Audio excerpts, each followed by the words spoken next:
La démocratie brésilienne attaquée en son cœur. En début d'après-midi, les partisans de Jair Bolsonaro forcent les cordons de sécurité. Ils parviennent à accéder à la place des trois pouvoirs et à investir le toit du Congrès.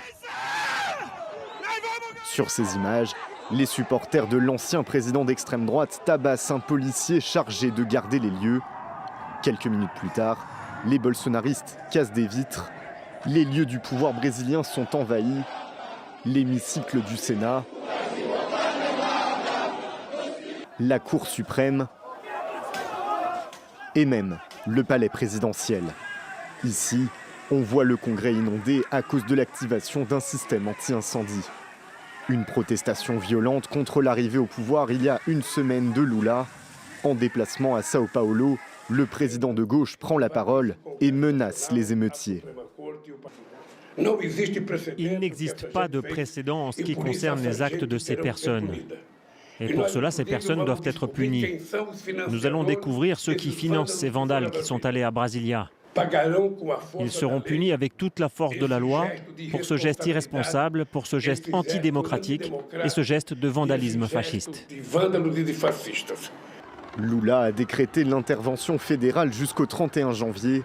L'armée est à présent en charge de la sécurité du district fédéral de Brasilia.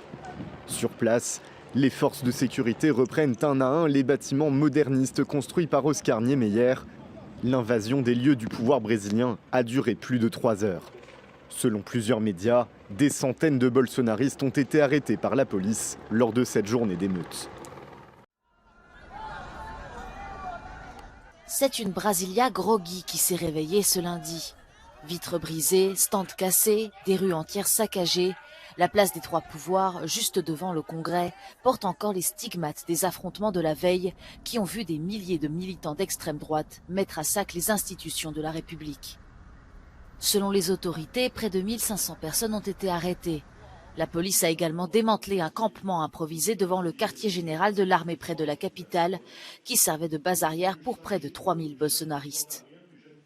Dans une démonstration d'unité, le président Lula a réuni dans la capitale les principaux chefs des pouvoirs législatifs et judiciaires. Dans la rue, des milliers de personnes ont appelé à des sanctions contre tous ceux qui ont pris part à l'insurrection, y compris l'ancien président Jair Bolsonaro. Ce qui me fait mal, c'est l'impunité des gens qui veulent mettre fin à la démocratie dans notre pays, pour laquelle nous nous sommes tant battus. Notre démocratie n'a que 30 ans et je veux qu'elle dure encore des millions d'années.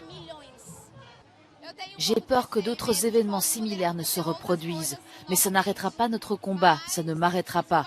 Je pense qu'il faut continuer à résister et montrer que ce n'est pas la bonne voie, que ça ne devrait jamais se reproduire.